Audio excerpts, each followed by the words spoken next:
नमस्कार मित्रांनी मैत्रिणी, वेलकम टू माय चॅनल. तुला जपणार आहे. आजच्या भागामध्ये हे दाखवलं गेलं आहे की इथे महागौरीला आपल्या मीराने बोलवलेलं असतं. आजी, तुला माहिती आहे का, एक माझ्या ताईवरती, अंबिका ताईवरती आणि तुझ्यावरती मी विश्वास ठेवू शकतो. दुसरी म्हणजे तूच आहेस. मला एक गोष्ट विचारायची आहे की हे सगळं काही तुला कसं काय माहीत, आणि बाबांनी जे काही सांगितलं कसं काय होणार आहे आता. तोपर्यंत महागौरी थोडीशी हसते, म्हणते, मीरा थांब, येणाऱ्या अमावस्येला तुला खूप मोठं काम करायचं आहे, सावध हो जराशी.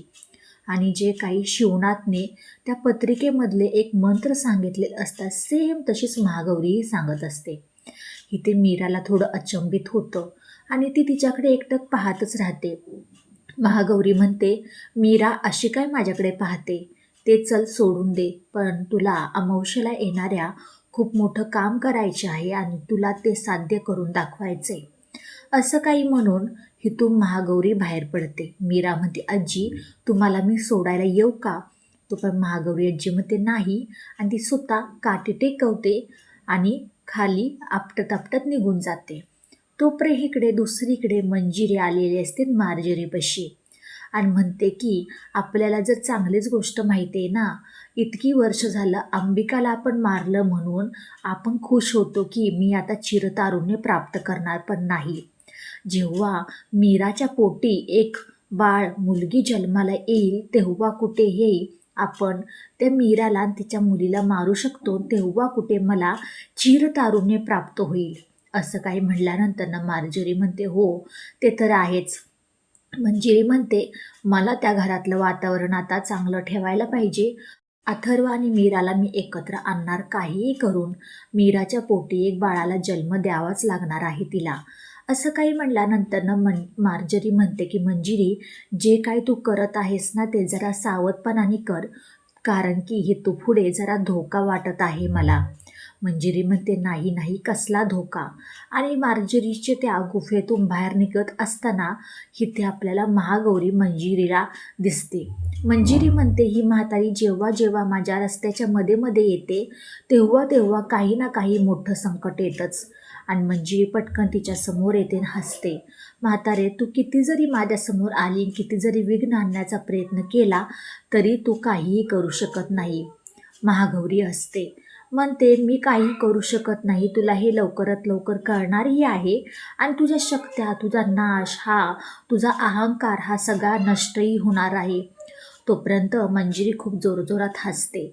हसल्यानंतर ना महागौरीने तिला स्वतःच्या हातामध्ये घेतलेलं असतं आणि ते महागौरीचं विशाल असं रूप बघून मंजिरी एकदम स्तब्ध झालेली असते.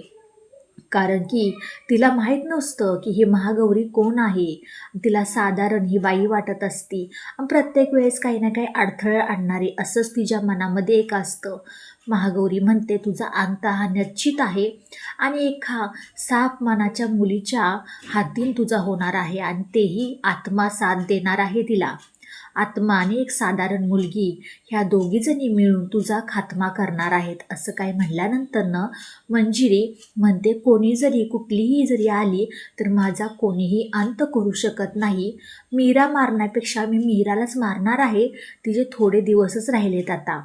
असं काही म्हणल्यानंतर न मीरा इथे महागौरीने सांगितल्याप्रमाणे कॅलेंडरमध्ये बघते की येणाऱ्या 4 दिवसामध्ये अमावस्या आहे. तोपर्यंत ते मीरा हे सगळं काही बोलत असताना अंबिका तिचं सगळं काही बोलणं ऐकत असते. तोपर्यंत मीरा पटकन असं तिला भास होतो की अंबिका आहे म्हणून. ती म्हणते, ताई आता तू हे सगळं काही चालू केलं आहेस का, त्या कोणासाठी, मंजिरीसाठी, असं काही बोलण्यासाठी. अंबिका पटकन म्हणते की नाही, मी कोणासाठीही चालू केले नाही आहे. तुला माहिती आहे का, तुझ्या मनामध्ये काय चाललं आहे ते मला जाणून घ्यायचं आहे. आणि तुझं काय चाललं आहे ग, तुळस, बिबवा, अमावस्या, काय बरळत असते तू स्वप्नामध्ये, काय झोपेत काय बोलत असतेस, ते मला सगळं काही सत्य जाणून घ्यायचं आहे.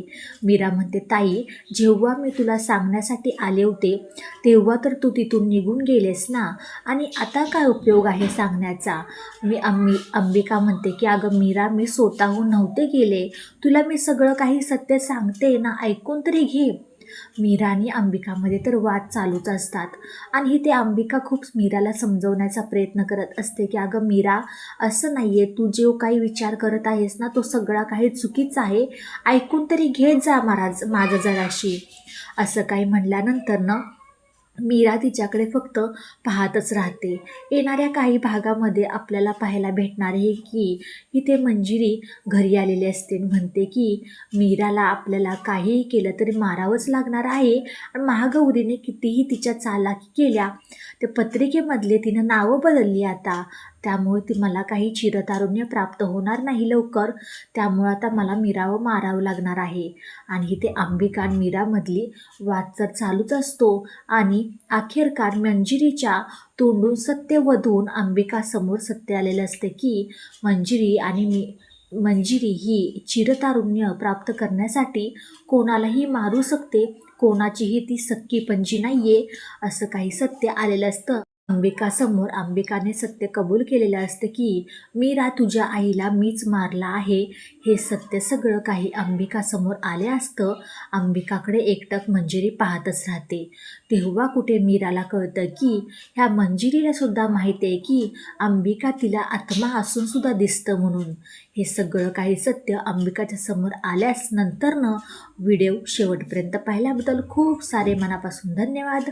आवडल्यास लाईक, शेअर, सबस्क्राईब करायला अजिबात विसरू नका. चला भेटूया आपण पुढच्या व्हिडिओमध्ये. बाय बाय सगळ्यांना.